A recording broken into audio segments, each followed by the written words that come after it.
जातीय हिंसा उनीहरूले गर्ने, जातीय अपराध उनीहरूले गर्ने, जातीय हिंसा र अपराधमा मरेका मान्छेलाई न्याय किन भएन भन्ने विषयमा आवाज उठाउँदै गर्दा साम्प्रदायिकता भड्कियो र जबरजस्ती सडकमा ल्यायो भन्ने पर्छ भने त्यो न्यायकै हो। हामीले यत्रो गलत कर्म गर्दाखेरि यिनका विरुद्धमा बोल्न पाइन्न भने को त्यो न्यायाधीश?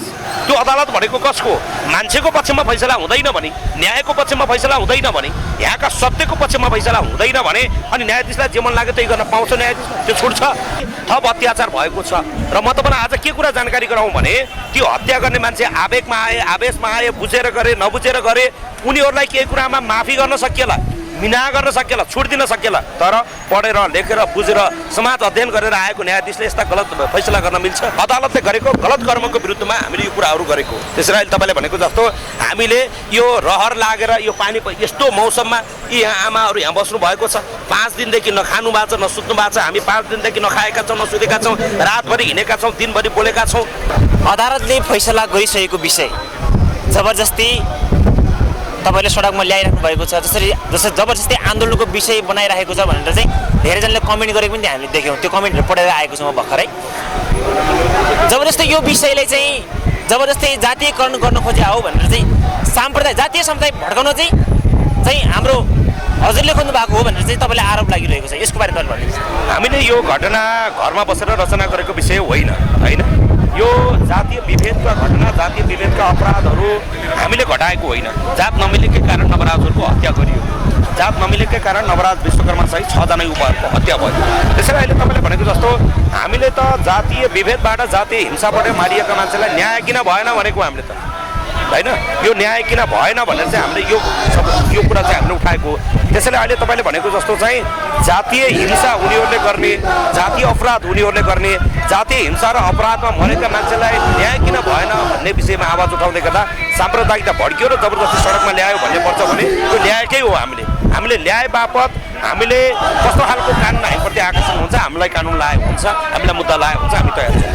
भोलिको दिनमा सर्वोच्चले गरेको चाहिँ सम्मानित न्याय अदालतले गरेको फैसला तपाईँले जुन सहमति जनाइरहनु भएको छ, यसको बारेमा पनि तपाईँलाई भोलि कानुन लाग्न सक्ला नि त? होइन, तपाईँ अहिले तपाईँले भनेको जस्तो हाम्रा भाइहरूलाई मारेको मुद्दालाई हेलचेक्राइ गरेर यत्रो दलितहरूको सामूहिक हत्या भएको विषयलाई चाहिँ अवहेलना गरेर यत्रो दलित समुदायको अवहेलना चाहिँ त्यो सानो अवहेलना हुने, अपहेलना पनि हामीलाई हुने, हत्या पनि हामीलाई हुने, अन्याय पनि हामीलाई हुने, अत्याचार पनि हामीलाई हुने, दमन पनि हामी माथि हुने, शोषण पनि हामी माथि हुने।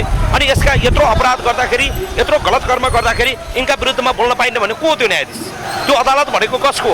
मान्छेको पक्षमा फैसला हुँदैन भने, न्यायको पक्षमा फैसला हुँदैन भने, यहाँका सत्यको पक्षमा फैसला हुँदैन भने अनि न्यायाधीशलाई जे मन लाग्यो त्यही गर्न पाउँछ न्यायाधीश? त्यो छुट्छ? त्यसैले मैले फेरि पनि भने यी सामन्तीहरूको अदालतले यहाँका गरिबहरूलाई, यहाँका दलितहरूलाई, यहाँका पीडितहरूलाई चाहिँ दबाएर फैसला गर्छ भने त्यस्ता अदालतका विरुद्धमा बोल्नुपर्छ। हिजो पनि बोलेको, आज पनि बोलिन्छ।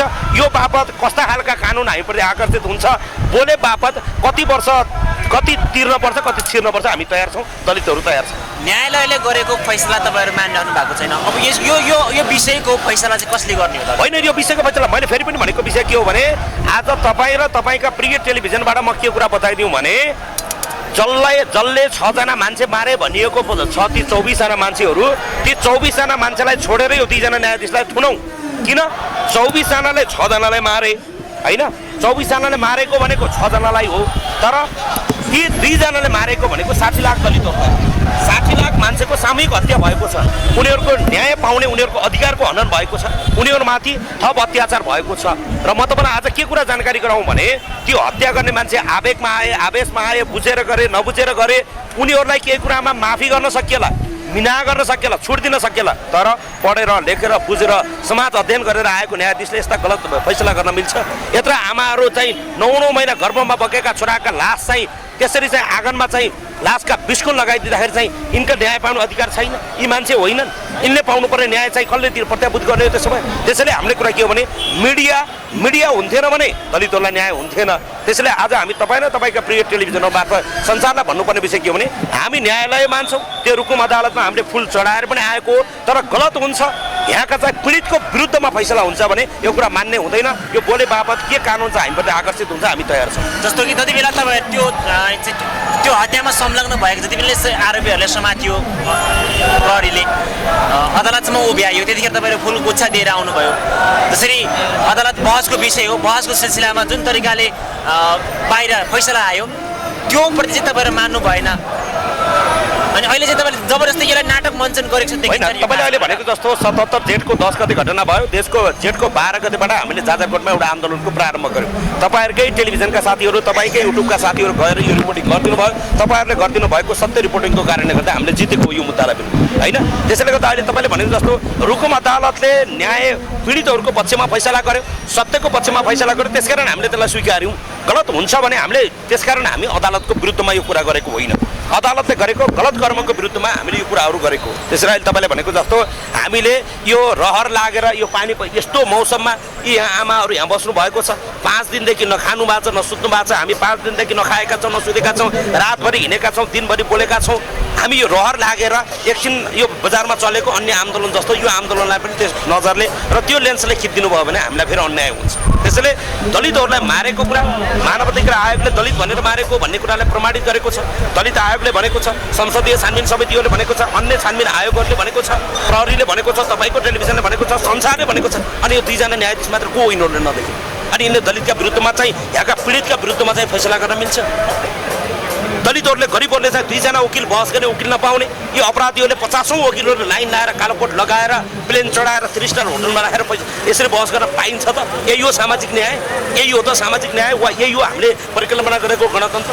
यही व्यवस्था आउला भनेर यत्रो माओवादी जनयुक्त आर्मीका के अरे काङ्ग्रेसका एमालेका यत्रा राजनीतिक आन्दोलन यसैको लागि गरेको हामीले आज यत्रा गरिबहरूले यत्रा दलितहरूले चाहिँ यसरी यी आमाहरू चाहिँ आज छोरोले कमाउला र ल्याएर पाल्ला भने बेला सिउँदो फुलेका आमाहरू चाहिँ आज यसरी चाहिँ रुँदै चाहिँ सडकमा आउनुपर्छ भने यसैको लागि गरेको हामीले यो लडाइँ, यसैको लागि ल्याएको हामीले यो व्यवस्था।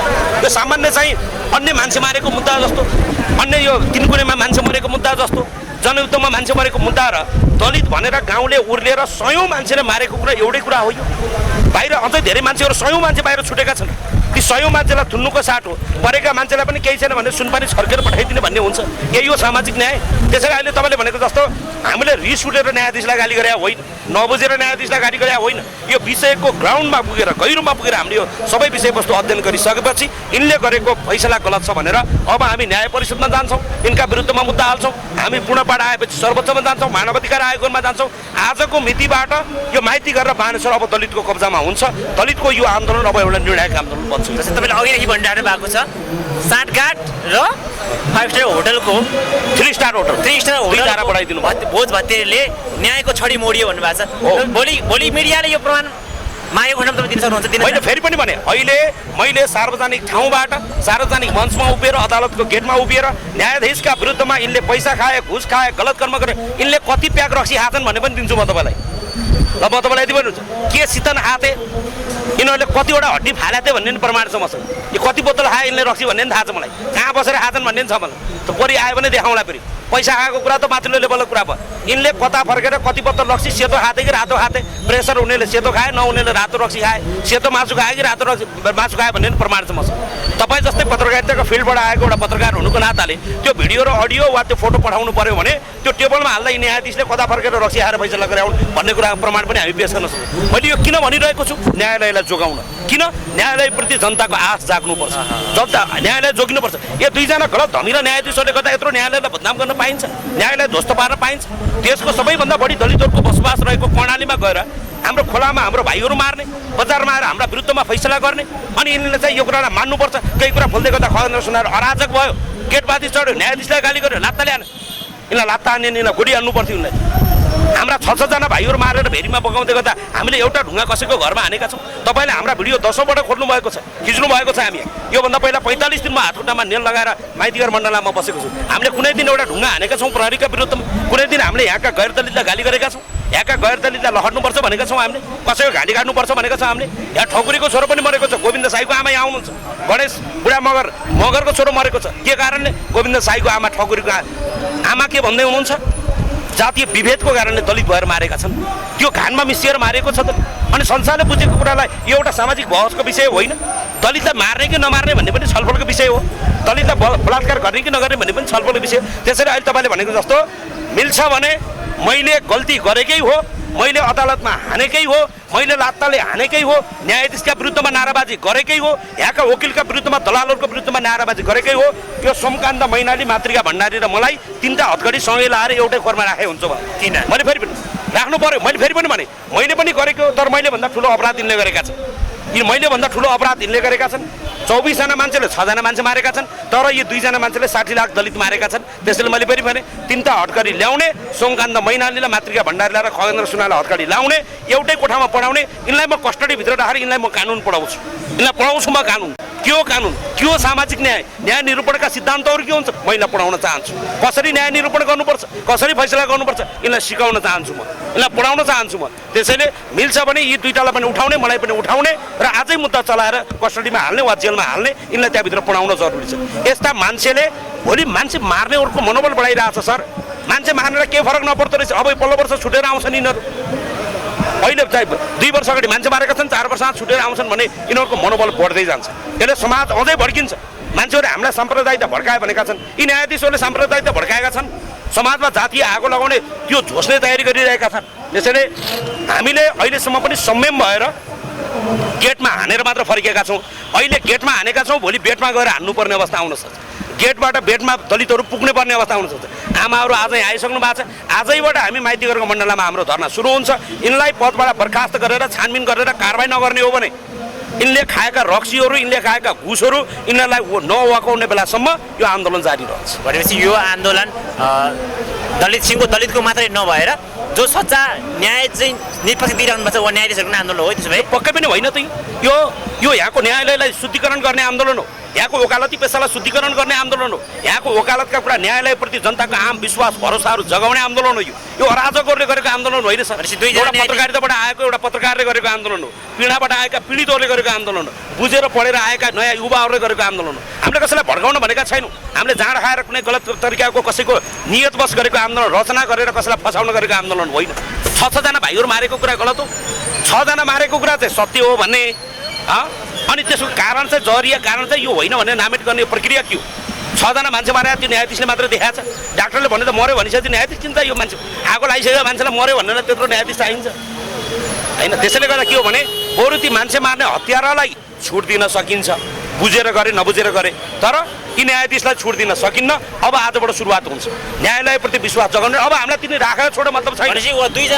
फोटो सहित आउनु भएको छ होइन, मैले फेरि भने यहाँ जसको फोटो राखेको छ नि, अब 24 जना मान्छे छोडिदिनु, यो दुईटालाई थुन्नु, उहाँहरूलाई छुट छैन। किन छुट हुन्छ? अब उहाँलाई के लाग्छ?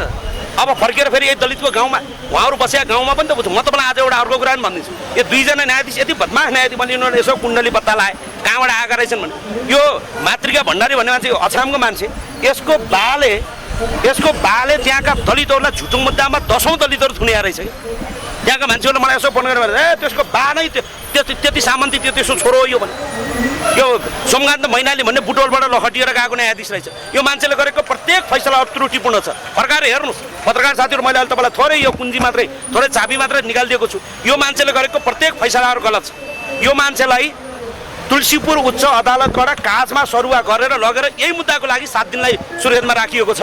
1 महिनालाई सुर्खेतमा राखेर, केही समयलाई सुर्खेतमा राखेर काजमा यो मान्छेलाई यसकै विरुद्धमा फैसला गर्न पठाइएको छ। नियतवश जानी बुझी यस्ता बदमास मान्छेहरूलाई पठाइएका छन्। सामान्य निवेदन लेख्ने समेत हैसियत र औकात नभएका मान्छेलाई न्यायाधीश बनाएर दलितका विरुद्धमा चाहिँ फैसला गर्न लाउने, न्यायका विरुद्धमा फैसला गर्न लाउने। यसमा 2 जना मात्रै छ, 2 जना मात्रै वकिलहरू त होइनन् होला नि त। यो बहसको विषय बनिसकेपछि, एउटा देशकै ठुलो मुद्दा भइसकेपछि तपाईँले चाहिँ जातीय विभेदको मुद्दा होइन, यो हत्याकाण्डमा चाहिँ हत्या चाहिँ भएको भन्ने प्रमाण गर्ने मान्छे तपाईँले वर्षौँदेखि उठाएको मुद्दा त जातीय विभेदकै कारणले भएको मुद्दा उठाउनु भएको छ। आखिर उच्च अदालतले नै सफाई दिइसकेपछि यो मुद्दामा 2 जना मात्रै वकिल छ नेपालमा। अरू तपाईँले भनेको जस्तो तपाईँको कुरा मैले बुझेँ। यो न्यायाधीशहरू यिनको बेन्चबाट फैसला भएको, यिनको कलमबाट फैसला भएको, यिनको हातबाट फैसला भएको यो मुद्दा पछिल्लो समय यिनले गरेको वकालत हो, यिनले गरेको पैरवीहरू, यिनले गरेका छलफलहरू हुन्। त्यसैले भन्दाखेरि के हो भने 2 जना जसको बेन्चमा पर्यो, जसको इजलासमा पर्यो, जसले फैसला गरे, त्यस कारणले उनीहरूले गरेको फैसला नै यो अन्तिम, त्यहाँबाट आउने अन्तिम फैसला भएको हुनाले उनीहरूको विरुद्धमा गरिएको। व्यक्तिगत रूपमा यिनीहरूलाई म चिन्दैन, यिनीहरू को हुन् व्यक्तिगत रूपमा, यिनीहरूसँग मेरो केही पनि छैन। तर यिनले न्याय मार्ने कुरामा जे गलत कर्म गरे, यी आमाहरूको आँसु देख्न नसकेर हामी काठमाडौँ आइपुग्यौँ। अन्तमा खगेन्द्रजी, अन्तमा भनिदिनुहोस्। त्यसो भए जो निष्पक्ष रूपमा निष्ठाको न्यायको चाहिँ बहस गरिराख्नु भएको छ धेरैजना न्यायाधीशहरू हुनुहुन्छ जो निष्ठाको चाहिँ न्याय चाहिँ चलाइराख्नु भएको छ उहाँहरूले पनि अपिल गरिदिनुहोस् न त्यसो भए उहाँले गरेको फैसलाको भार नपुग्नुहोस् भनेर यहाँका सबै तहका अदालतप्रति हाम्रो विश्वास छ अदालतप्रति हाम्रो सम्मान छ कालो कोट लगाएर वकालत गरिरहेका सबै वकिलहरूप्रति हाम्रो सम्मान छ तर पीडितहरूले निवेदन लेख्ने पनि वकिल नपाउने बलात्कारीहरू हत्याराहरूले 50औं जना वकिलहरू लाइन लिएर जान्छन् भने त्यस्ता खालको वकालतलाई हाम्रो पक्षबाट हाम्रो सम्मान छैन हामीले बुझ्नुपर्ने कुरा यो हो त्यसैले यहाँका न्यायाधीशहरूप्रति न्यायालयप्रति हाम्रो विश्वास छ सर्वोच्चले यसलाई गम्भीरतापूर्वक लिनेछ र यहाँका अगाडिका प्रक्रियाहरूमा अझै गम्भीर ढङ्गले यो विषयको गम्भीरतालाई बुझेर अझै गम्भीर ढङ्गले यो मुद्दाहरू चाहिँ गहिरो ढङ्गले उठ्नेछ र अब हाम्रो मुद्दा यति मात्र ती 25 जना छुट्छन् कि थुनिन्छन् अब त्यो मतलबको विषय होइन यो 2 जना मान्छे बदमासले गर्दा अपराधीहरूको मनोबल बढेको छ अबको आन्दोलन यिनका विरुद्धमा हुन्छ र यिनलाई जति सक्दो छिटो सरकारसँग यदि त्यो खालको चेतना छ भने यहाँको व्यवस्थासँग त्यो खालको चेतना छ भने तत्काल यिनलाई बर्खास्त गरेर छानबिन गरिनुपर्छ। हस्, धन्यवाद।